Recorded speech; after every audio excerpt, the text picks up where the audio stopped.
खुलुमबाय नोंथांमोनखौ आं चेनेलाव बयखौबो बरायबाय आंनि गोसो गोरबोनिफ्राय दिनै जों मानसि गोमानायनि खोथा सावरायगोन।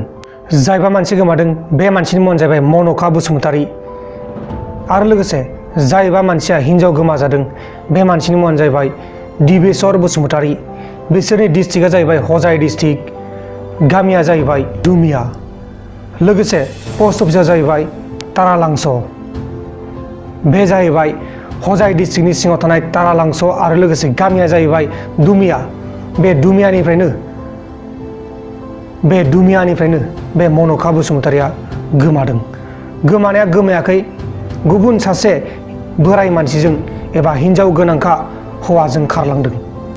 बे हिन्जाव गोनांखा हौवाया जाहैबाय गलाघाट डिस्ट्रिक्टनि, नाथाय बेनि नाम बेनि फट' जेबो मोननाय जायाखै। दा जायबा मन'का बसुमतारीनि असे फिसाय दिबेश्वर बसुमतारी, बिथाङा गोबां दुखु, गथ' गथायबो दं। दा गथ' गथाया गाबगासिनो दं बिमाखौ नागिरनानै। नैबे नुबाय थानायानो जाहैबाय मन'का बसुमतारी, बेनो गोमानानै दं।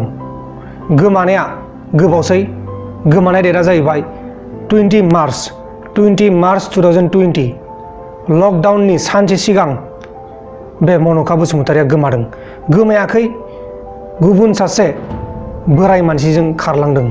बे बोराया जाहैबाय गलाघाट डिस्ट्रिक्टनिफ्राय बे हजाय डिस्ट्रिक्टनि मन'का बसुमतारीखौ लानानै क'क्राझाराव खारलांदों होननानै खौरां मोननाय जादों।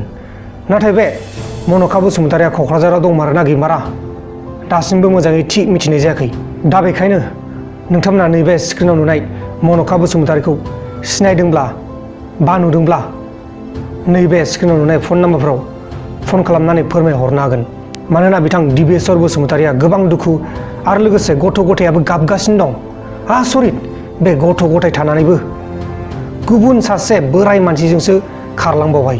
आसा खालामो नोंथांमोना बे मन'का बसुमतारीखौ नुयोब्ला फोरमायहरगोन होननानै। लोगोसे बे मन'का बसुमतारीया 60,000 फैसाबो लानानै थांबावदों।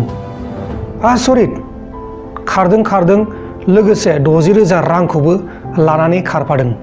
बे मन'का बसुमतारीया गावनि गथ' गथाय आरो गावनि असे फिसायखौ जेबो सानालासिनो बा गोसोखाङालासिनो गुबुन सासे हिन्जाव गोनांखा बोरायजोंसो खारलांबावबाय।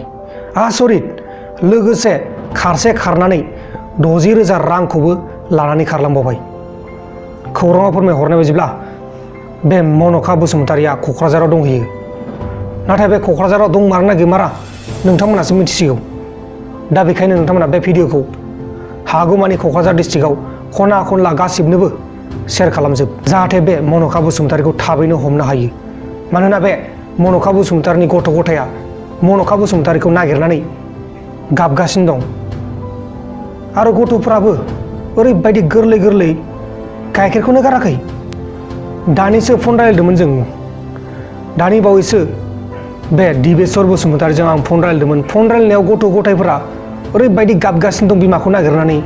आयौ, आं गोबां दुखु मोनदों। आसरित, बेबायदि गावनि गथ' गथायखौ गारनानै बेबायदि खारलाङो नामा?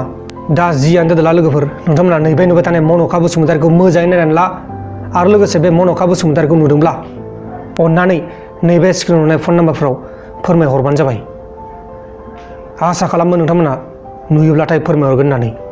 बेखिनिखौनो बुंनानै दिनैनि बे भिडिअखौ फोजोबनाय जाबाय।